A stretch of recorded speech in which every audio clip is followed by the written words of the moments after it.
هر دو این زندگی رو سوزوندیم، هر دو از این خیالمون تخته. تو رو شاید یه روز بخشیدم، ولی بخشیدن خودم سخته.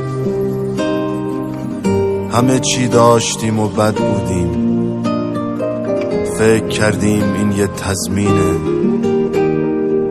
همه چی رو به باد دادیم رفت، همه چی داشتن بدیشینه.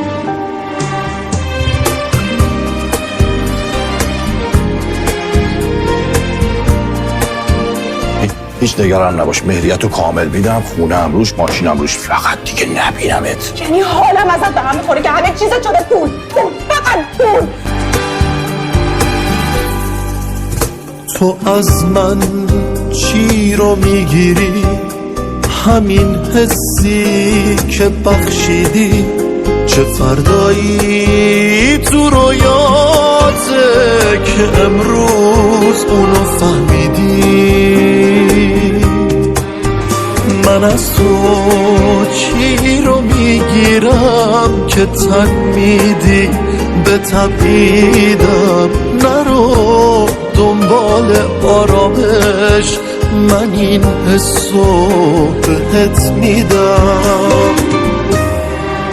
شریک سقف هم بودن دلیل موندگاری نیست. تو دنیای منی اما به دنیا اعتباری نیست. شریک سقف هم بودن دلیل موندگاری نیست. تو دنیای منی اما به دنیا اعتباری نیست.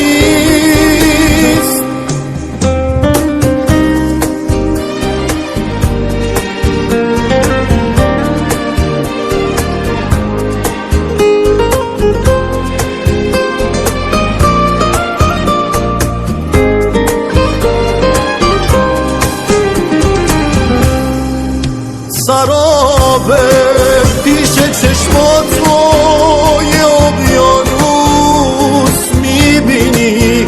منو که ماه تو بودم داری فانوس میبینی. نمیدونم تو چی میخوای از این تمرین تنهایی، از این که نیستی با من ولی با من همین جایی. شریک سقف هم بودن دلیل موندگاری نیست. تو دنیای منی اما به دنیا اعتباری نیست. شریک سقف هم بودن دلیل موندگاری نیست. تو دنیای منی اما به دنیا اعتباری نیست.